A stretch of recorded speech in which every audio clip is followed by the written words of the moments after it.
This is actually one of the panels I'm most excited about. I'm a huge fan of the topic in general, and we've got an amazing panel here today. So we'll just do some intros. I'll get myself out of the way because these are the important folks today. So my name is Ray Heffer. I'm a field CISO for Veeam, and joined with, I'll start with you, Jason, if you want to introduce yourself. Great, thanks, Ray. So I'm Jason Garbus. I'm founder and principal at Numberline Security, which is a advisory firm focused on helping enterprises create and execute on effective zero trust strategies. I'm also co-chair of the Zero Trust Working Group at the Cloud Security Alliance. I've written 2 books on zero trust, and I think all I do is zero trust, it feels like sometimes. But I love talking about it, so I'm looking forward to this discussion. Likewise. Anthony? Anthony Cusimano. I'm a director of technical marketing at Object First, and some of you may know Object First makes the best storage for Veeam. So I'm excited to be here today and talk a little bit about why that is and how it implements with Zero Trust Data Resilience. Okay, and then Zachary. Hey, I'm Zach, Director of IT, Center-based legal tech software company, SaaS as a service. Everyone calls me Z, you can too. Okay, so yeah, we've got a packed agenda. If it's okay, we'll save questions to the end because we want to make sure we get through these topics. And this is just a summary of what we're going to be discussing today. I think that the first, most important, is what is ZTDR? A bit of a mouthful there. We'll talk about importance of segmentation, creating resilience zones, and we go all the way through. And I say Q&A at the end. So feel free to have a snapshot of that, take a picture. But with that, what is Zero Trust Data Resilience? Who wants to take that one? Sure, so I'll start. So Zero Trust Data Resilience is some work that we did, myself and the folks at Object First and the folks at Veeam. We really teamed up and looked at, number one, this big trend in the information security industry called Zero Trust. And you heard Anand talk about it during the keynote, and probably most of you in your enterprises have some sort of Zero Trust initiative that's being driven from the security side. And Zero Trust really represents the best combination of best practices, technologies, and architectures for applying much more effective and much more dynamic access policies to everything that we do. And of course, everything is now connected and needs to be secured. And what we did as we teamed up was to say, you know what? Data backup and recovery really needs to be part of an enterprise's zero trust strategy and architecture, but there's not a lot of written art or conversation about this, kind of a blank space in the industry. So we created this concept called Zero Trust Data Resilience, where we took the CISA, United States' cybersecurity and infrastructure security agency, that Zero Trust maturity model, and we extended it to cover data resilience, to apply data backup and recovery to this. And we're pretty excited. We got a pretty good feedback on this concept. Yeah, absolutely. I mean, for the practitioners out there, right, like ZTDR, what about, Zero Trust just in general? Your CIO, your CTO comes out and they say, hey, listen, we got this thing, we want to do this thing. And if you've ever, any of the practitioners out here have ever been through that, and you sit there and you groan and you say, oh man, what conference did they go to this time? Help me out here. The ZTDR, though, is actually a lot more straightforward. It uses a lot of the principles of zero trust.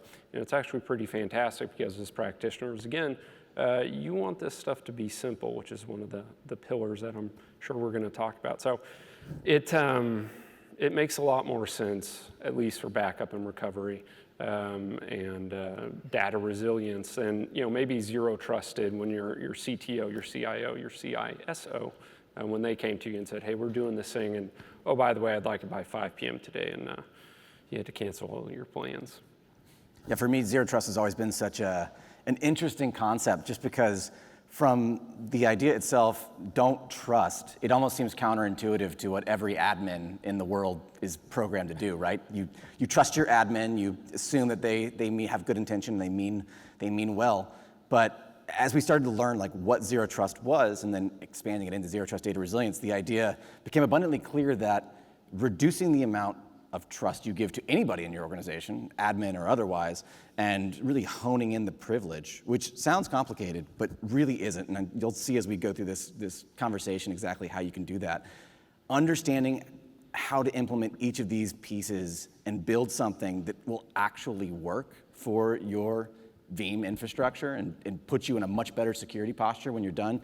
I think that's the biggest thing for me, is the excitement that everyone in this room and potentially everyone at this conference can walk away a lot more secure just with a little bit of knowledge that comes from understanding these principles. So I I think knowledge is power, and we'll illustrate that today.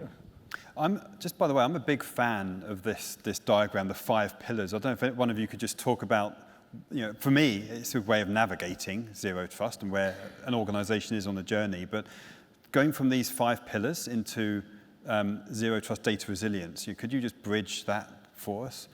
Sure. So there's lots of zero trust maturity models out there. There's the one that we're seeing on the picture here is from United States CISA organization. The US DoD has one, and there's we're probably nearly into triple digits if you count consulting companies and software companies, et cetera. But this one really from CISA has more or less become the de facto standard. And what it does is it nicely organizes really, I would say, most of IT across these 5 pillars of identity, data, networks, applications and workloads, and data. And then these 3 cross-cutting capabilities that we see at the bottom there: visibility and analytics, automation and orchestration, and governance. And within those, what CISA has done is broken them down to about 40 to 50 functions. And they give you a way of analyzing or scoring your organization's maturity across each of those functions to help you understand, okay, I'm at a level 1 over here, I'm at a level 2 over here. And most importantly is it gives you attributes to shoot for as you move up these pillars. Oh, I'm using no MFA, I'm moving up to using standard MFA, I'm using phishing resistant MFA, and I'm using dynamic MFA, as one example of a progression through the identity pillar.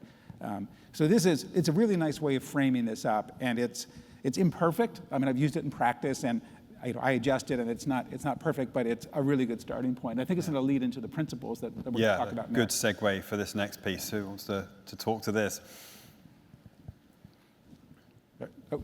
Sure, I'll do it. So zero trust is built on 3 really simple principles, and you'll see in a second how we extend that to the data backup and recovery area, or ZTDR. And zero trust is really a security strategy that says, okay, wait a minute, let's do this thought experiment, and assume that our organization is compromised in some fashion. There's a malicious actor on some device, on the network, et cetera.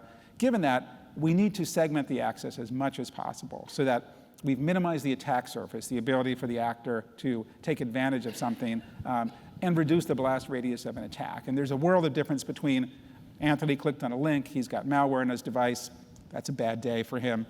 Not a big deal, as long as that malware is contained. If it spreads to the rest of our network and we have a major ransomware incident, it's a bad month or a bad year for all of us.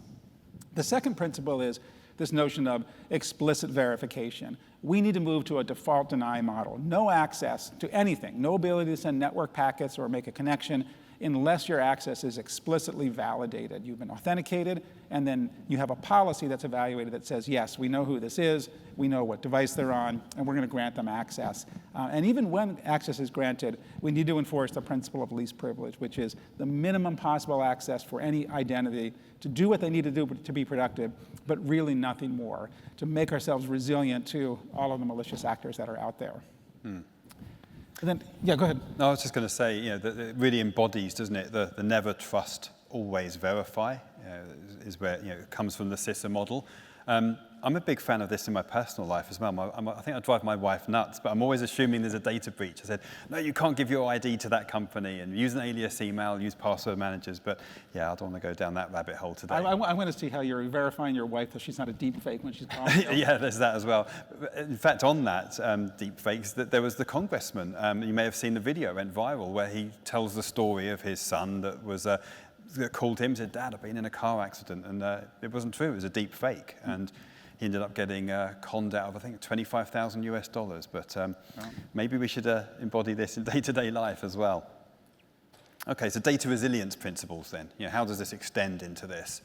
So I'll just finish this up. So what we did is we looked at these zero trust principles and we applied them to the area of data backup and recovery. In particular, looking at what are the requirements for world-class data backup and recovery systems that obviously Veeam and Object First together have put in place. And the first is to segment or separate your backup software from your backup storage.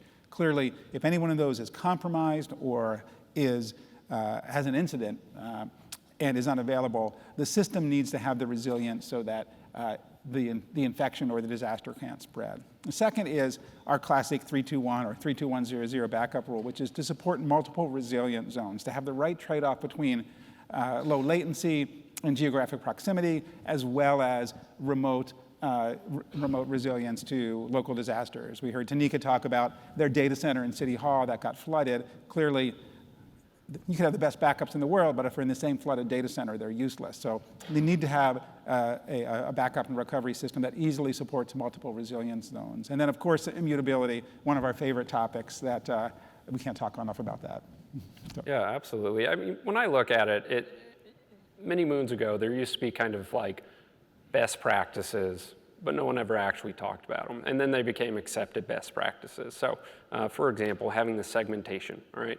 Network segmentation, not a new concept, right? It's a little bit newer of a concept, moving your backup storage away from the rest of your stuff. You know, how many of you out there are doing some cloud storage right now? Anybody? I got 1, 2, 3. Okay. How many are still 100% on-prem with your storage?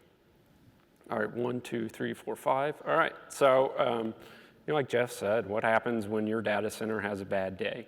How good are your backups then? So the ZTDR concept starts to take some of those historical good ideas, best practices, and they evolve with you and your business. And so, the last bit, the immutable piece, not necessarily new, but it's a huge part of it, right? Like, why would you, trust the devices accessing your storage implicitly? Why wouldn't you have a lot more segmentation there? And you take it, you evolve it, you implement it, and this is actually way easier to implement. Come talk to me after if you want, but it's really impactful for your business as well. And you need it at the very end of the day. Ransomware is just, it's everywhere right now. I know none of you, obviously, because you're great practitioners, have had any ransomware events, but how many of your peers have had a ransomware event where their backups were compromised? Any show of hands on that one? 1, 2, 3, 4. I got more hands on this than everything else. So, it's real. And this stuff actually mitigates a lot of that, which is fantastic. If you look at the data that Anand shared, it's very prevalent that some huge percentage get impacted, have their backups impacted. Yeah, and for me, it's, and I think for most of you too, as practitioners, it's not if, it's when, right? ZTDR gets you way ahead of the game when the day comes, when it happens, not if it happens. Yeah, the one thing I'll add, and it's kind of the sum of all the parts you can see on the slide here, is skepticism is incredibly important and powerful when it comes to this concept, right? Like, if you can remove all of the technical and the setup and the infrastructure and just get to a point where you assume that at all times someone or something is trying to do harm to your organization and they're looking for any route or path to do that. All these pieces come together as a preventative measure against that. But you can't get there without a little bit of skepticism. I think paranoia is healthy in this world today. Ray mentioned this hack. There was a hack in China. It's not even a hack.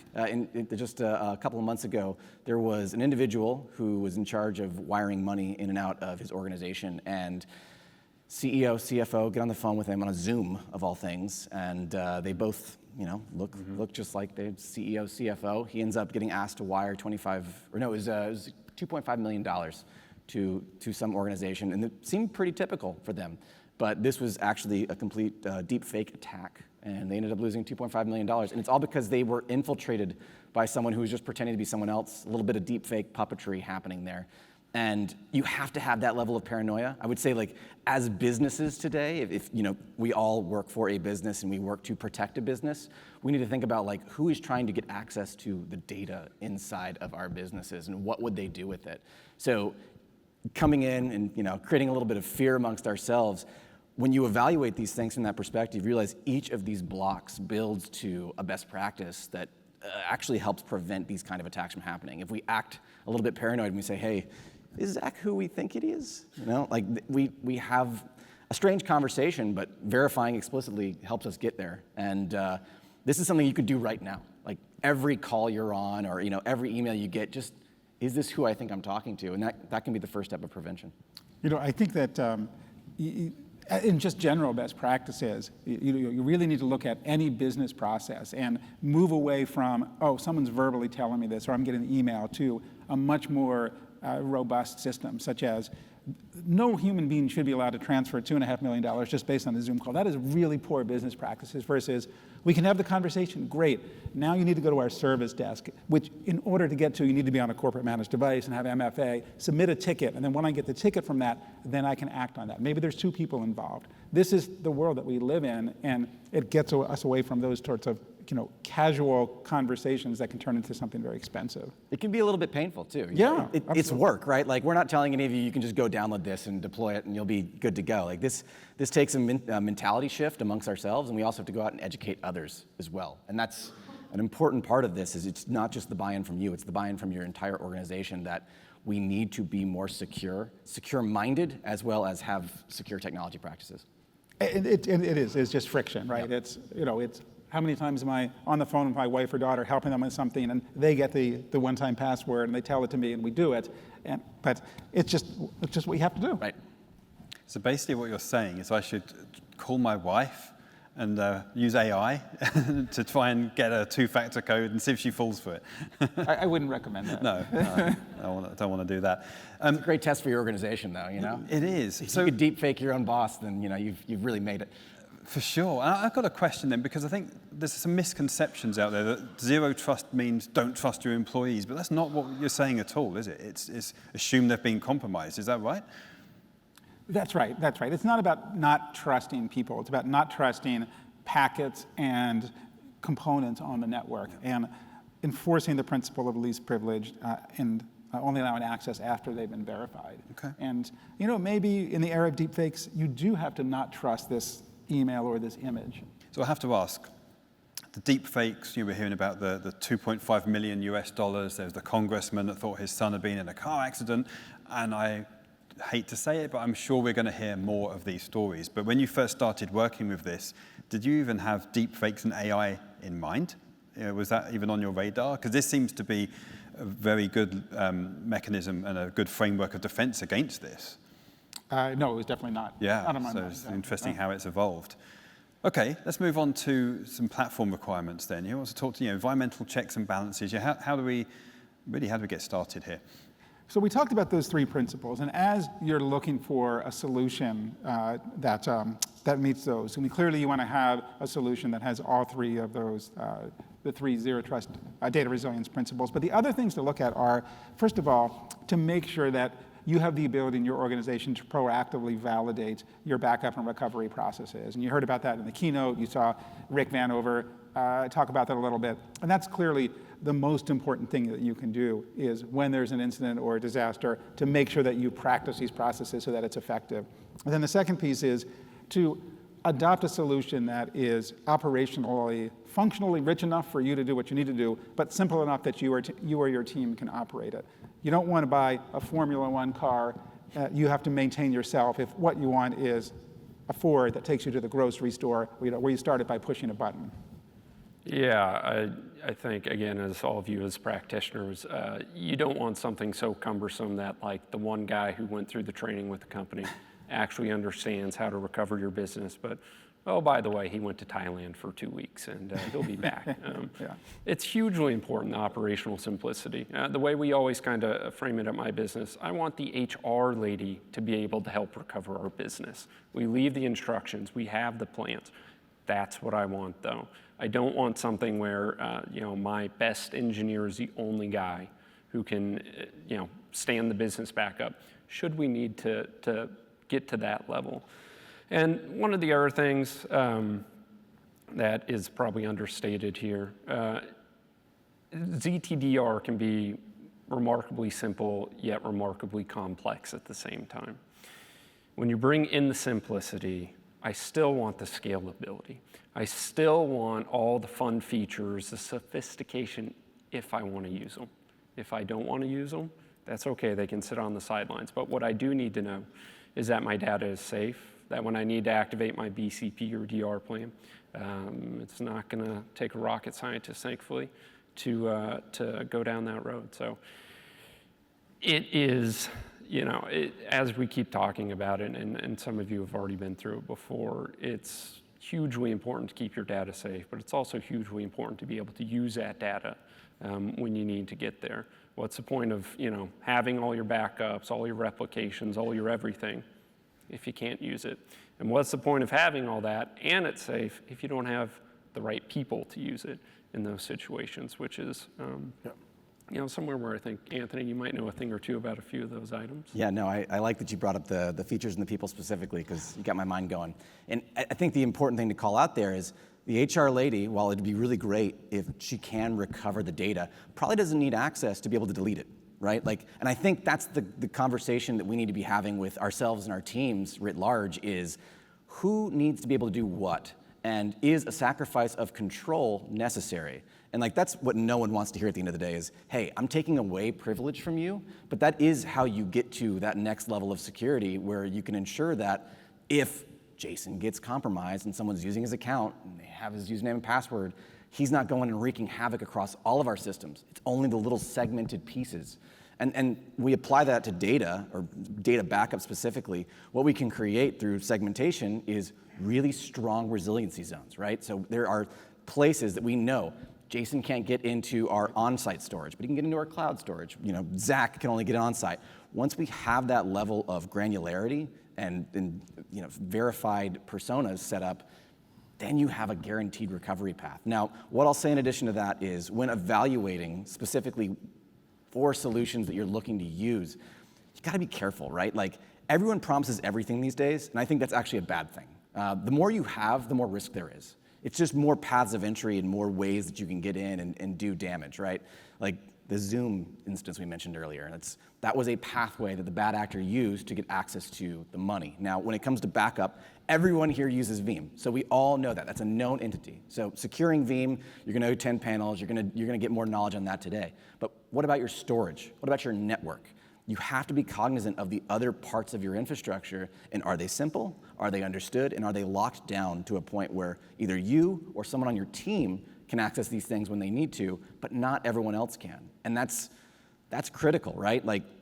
At Object First, our box, we say it's zero access by design. And what we mean by that is I, the user, no one can get into that box via username and password and access and delete any of the data. You can see it, but you cannot delete it. And it's built that way by design. Some people take umbrage with it because you're saying, hey, you're taking away my administrative right, my power. No root control, no command line access. But what it actually does is it ensures that you have one stable recovery spot regardless of the situation, because if we can't get to it, they certainly can't either. So it's all about finding the right design as well as pairing it with the right products and practices and building up that knowledge of who has access to what. One of the things that I don't think we have on this slide, but we do have a PDF guide on Zero Trust Data Resilience where we talk about a reference architecture. And what's important is to make sure that this principle of least privilege and enforcement points really applies to the backup and recovery infrastructure as well, so that we saw the web console for Veeam during the keynote, and that's great, but not everyone on the network needs to be able to access that. Even if they don't have a login, we've seen too many instances across the software industry of unauthenticated users being able to get in by maliciously crafted packets. So that admin access should be protected by a zero trust enforcement point. Just like access to read the backed up data should only be accessible by the backup software. These types of things are easy to put in place and can be really, really effective at stopping attackers. Yeah, and I would also add to that, we use a lot of definitions, right? We say zero trust, we say immutability, and we have these sort of preconceived notions of what they mean. But by definition, immutable means it cannot be changed at the end of the day. And I think a lot of folks don't realize that many immutable options aren't actually that, right? There's two different modes that come in most object storage. You can use governance mode, which means there's a governor, someone who can go in and make changes with administrative access. And there's also compliance mode, which means no one can do it because the data has to stay compliant. So evaluate those definitions as well, right? If someone makes a claim, be skeptical, do your research, and ensure that your storage is actually immutable when it is written there, especially your backup storage, right? It's the one thing that should not change if you need it in a recovery scenario. Which is a great point. It's like if you go build your own immutable repository, okay, the data is actually probably fantastically secure. What about the box itself? Can someone gain root access to the box and blow away your RAID array and, well, there goes all your data? Those are the type of questions you should be asking yourself in these situations because it's hugely important for security. I think as we've seen in the last decade, the attacks are getting more sophisticated. And some of them from peers, not me, thankfully, knock on wood as soon as I can find some, they have stopped going after the usual OWASP, low-hanging fruit.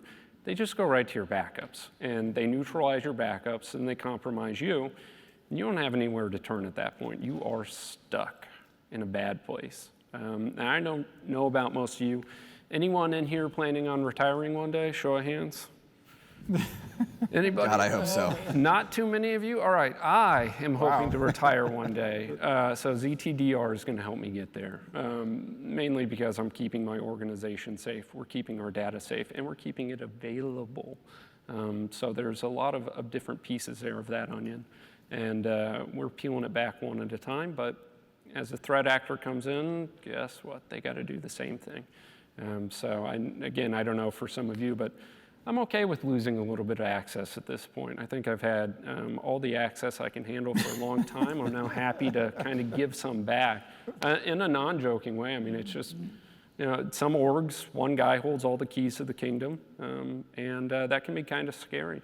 Cynically, it's less work, right? Like, it's not a bad thing if you think about it. And I think it also helps better understand your organization, because we've become really complacent with just, oh yeah, Zach works on this thing. I know Zach works on that, but like, what else does Zach actually do, right? Yep.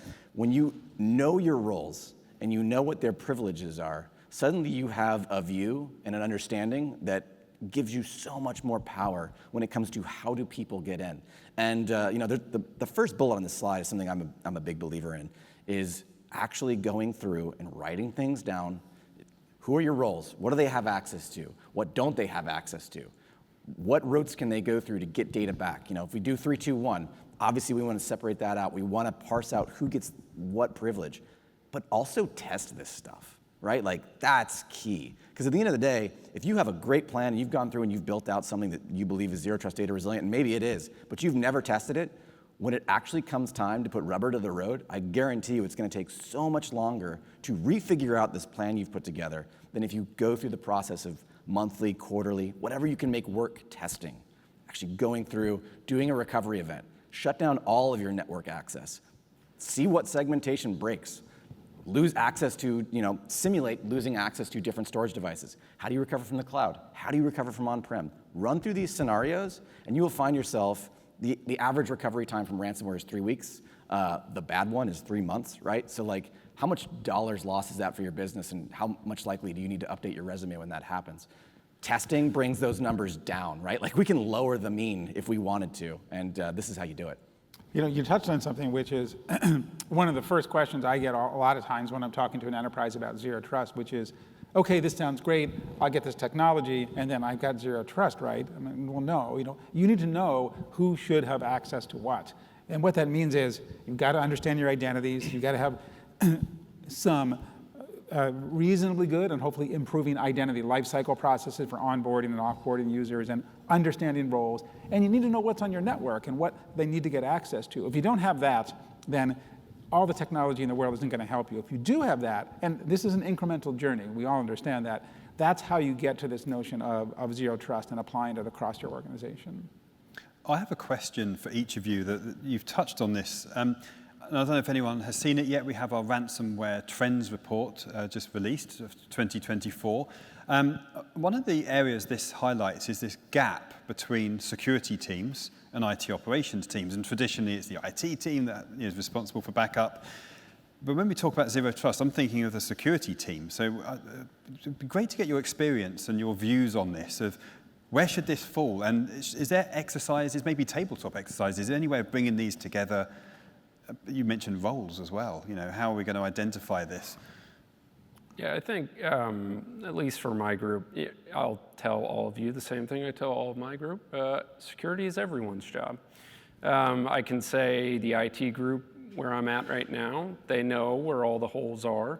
And I think historically at many organizations, you kind of around the coffee pot or the water cooler, or these days the Zoom room, you're like, oh yeah, we're exposed there. Well, I hope the security guys get it. I hope it's picked up in the pen test. I hope. And my guys know not to use hope around me at all, because hope is a terrible plan.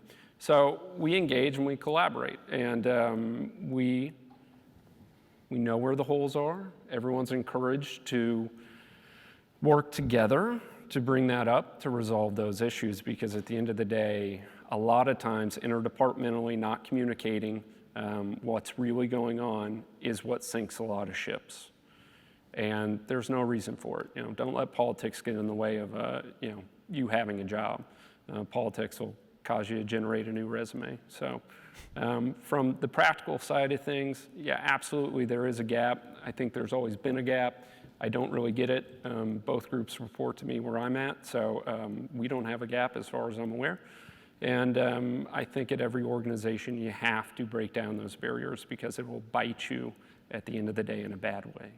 Yeah, I really very heartily support that. And in fact, I encourage all of you to feel empowered to take a look at the ZTDR guide that we put together and really use this, and feel like you now have the capability to go to your security counterparts and say, hey, what's our zero trust strategy? How can we make sure that our data backup and recovery systems, which are one of the most important things we have, because we're going to get hit at some point, how is that part of zero trust? How do we make sure that it is as well secured as possible following best practices? And I think there are going to be politics in some organizations, but clearly you can do this without being obnoxious about it and really treat it as a collaboration and a partnership with the security team, and drive a lot more resilience and value across the board. I think there's a show and tell aspect to this, right? Like you can raise your voice, and I love that you brought that up, is everyone's responsible for this.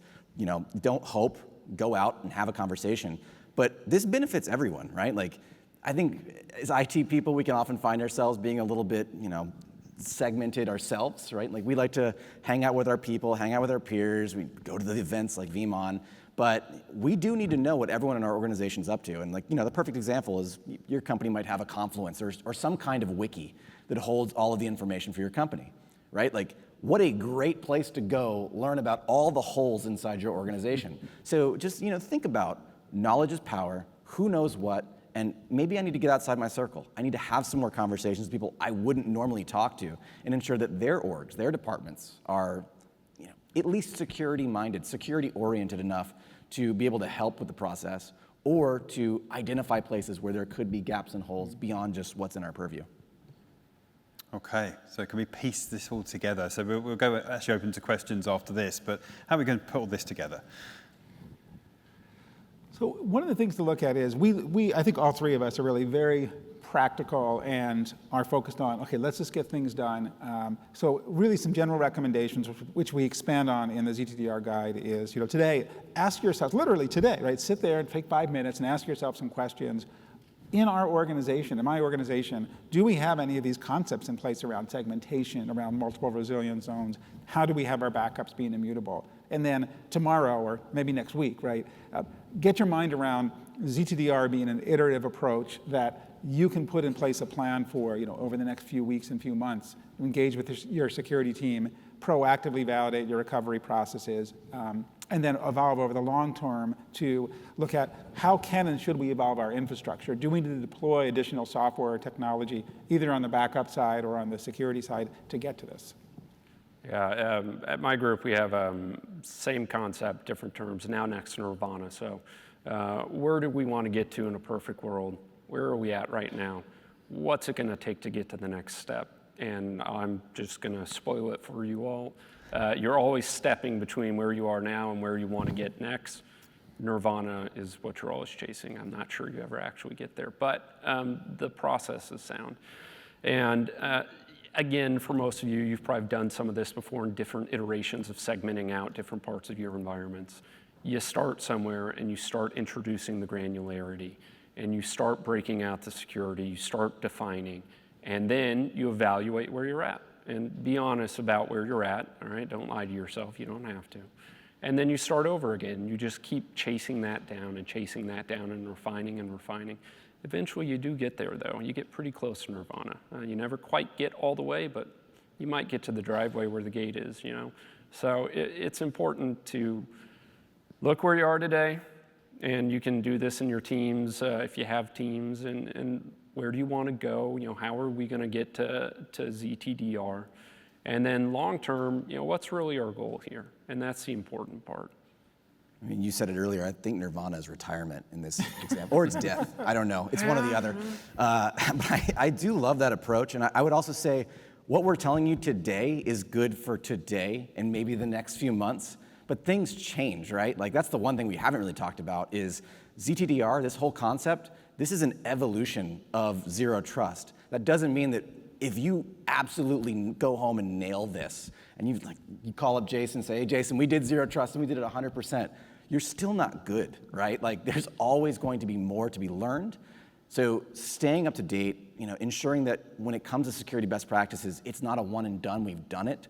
It is, hey, I gotta go learn more. I've got to look at other processes and plans and think about how we implement these kind of solutions beyond just backup, beyond just infrastructure and product.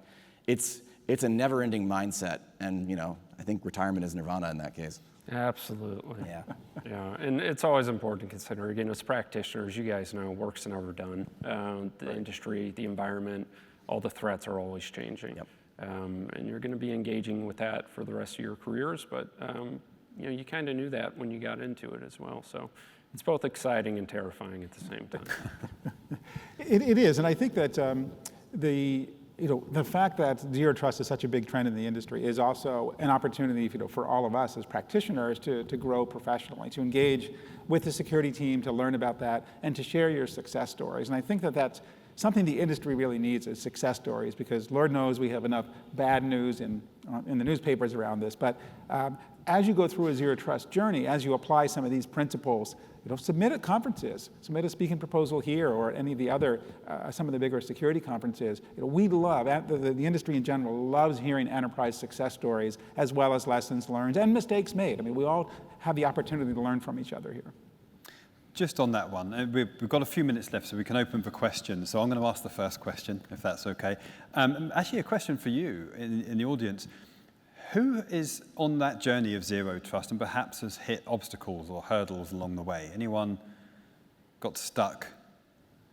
That guy. There's one person. One guy. And just to flip that back then, is where do you see in your experience along this framework, along this journey, people get stuck, organizations hit these barriers or hurdles, and they can't achieve nirvana? What's your experience there? I found that I talk mostly with security teams, security leaders, and there's a tremendous amount of awareness of zero trust. So we're well past the evangelism and the education stage for security professionals.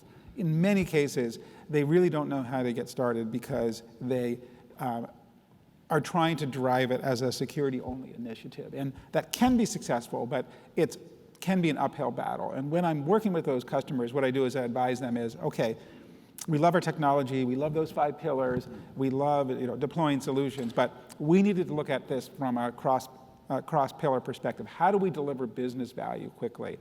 And you heard this from Tanika this morning, the CISO here in Fort Lauderdale.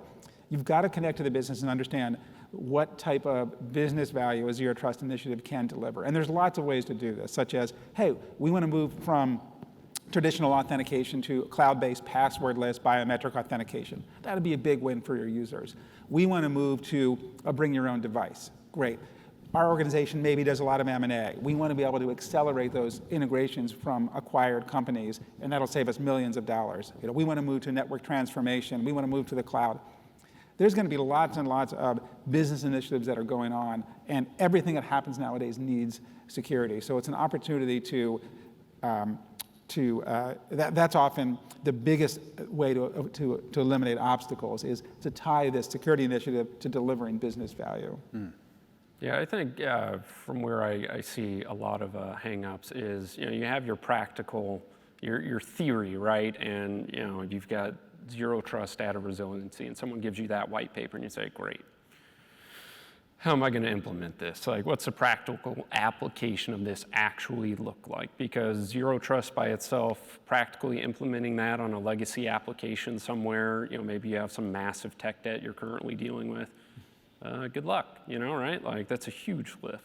And that is where I see a lot of my peers get stuck on when they move to things like ZTDR, and I talked to them and I asked them. In fact, last night I was talking with one of my former colleagues about it. Hey, where are you guys at right now? What are you doing? Oh, okay. That's not good. You should change that. It's always the hardest part.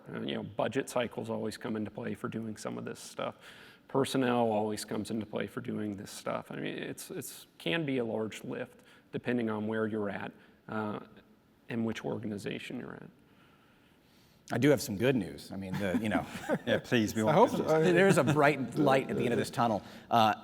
Only one guy raised his hand, but I would say all of you actually probably should, because we've got in your minds now, right? Like, these are principles. This is not something you download, like I said earlier, and you're thinking about this is going to help, right? Like, just acknowledging that there is this never-ending nirvana that we're chasing is crucial, but having the principles in the back of your mind, hearing this, being in this session, you're already in a position where now you're going to think about the next time you notice something in your organization, like, oh, that doesn't feel right to me, and raise your voice, talk about it, go do something about it. Yeah, and I'm very optimistic about this, and I do think that in most organizations there is some sort of zero trust initiative going on, and it may not be a mandate. If you're a federal organization here in the United States, you've got a mandate to adopt zero trust.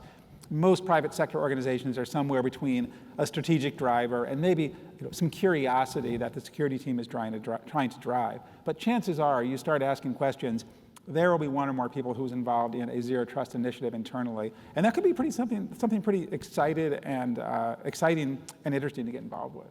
Yeah. We've got a few minutes left. Are there any questions? I have a question for the group, actually. Yeah. Practitioner-wise, show of hands, who's on a team of 20 or more? No one? Well, one hand. One guy. We got one guy. All right, teams 10 to 19? Okay. All right. Where are my, 5 to 9s at? Okay. All right, where are my one-man armies at? Do I got any of those? That guy, sort of? Are you a half-man army? We feel you. Okay. 1 to 4. All right. Okay. So 1 to 4. So yeah, I think some of this is easier when you're smaller, from what I've seen out there in the field. So 1 to 4. Hey, this is for you. Okay. I'm done with my questions for them. Sorry. Yeah. 1 to know. Any other questions? Okay, well, we'll be hanging around for probably a few minutes afterwards, but with that, I just want to thank these panelists. This is one of my favorite subjects, so thoroughly enjoyed this. I hope you have as well, and thank you for coming.